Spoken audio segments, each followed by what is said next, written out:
ကျွန်တော်အကြီးကျယ်သောအိမ်မက်တွေရဲ့စိတ်လေးပြကွက်ထဲပြန်လဲရှာတွေ့ခဲ့တယ်မမကြီးရဲ့တဲ့ဝေဒနာနဲ့ပေးလွယ်ဆုံးလွယ်သောအပြုံးတွေရဲ့ပြန်ရဖို့လိုက်ရှာမျက်နှာဖုံးလိုက်နေကြတယ်အရာလုံးနဲ့ဝေသထဝေလာတဲ့ချစ်ချင်းတရားတို့ရဲ့ဗမ်းများမှနေလေကဘာကြီးတွန်းနေရောအာနာရဲ့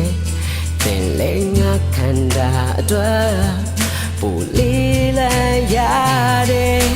ပင်မရင်ရှင်နိုင်နဲ့ငါလည်းတနေ့တော့ပြောက်ွယ်မယ်ငါမရှိတော့လေဘယ်သူမှဖြစ်မှာမို့လေ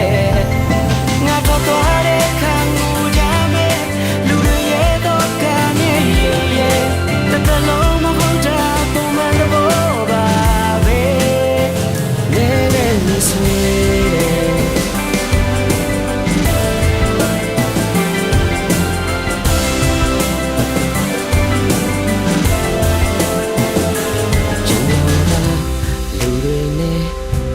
ပြည်တဲ့တော်မှန်ကိုသိပါတယ်အိမ်ကခွေးလေးနဲ့အနေနေတာကြားလို့ဖြစ်မယ်ကြောင်မရှိပဲကြောင်လာရှာတဲ့လူတွေနဲ့ဆုံတွေ့ချိန်တိုင်းလေသူတို့မတွေ့တဲ့အခါကျွန်တော်ပါကြောင်ပြောက်ဖြစ်တယ်အရာအလုံးနဲ့ဝေသထဝေလာတဲ့ချစ်ချင်းတရားတို့ရဲ့များမနေလေကဘာကြီးတွန်းနေတော့အာနာရဲ့သင်လေးငါခန္ဓာအတွက်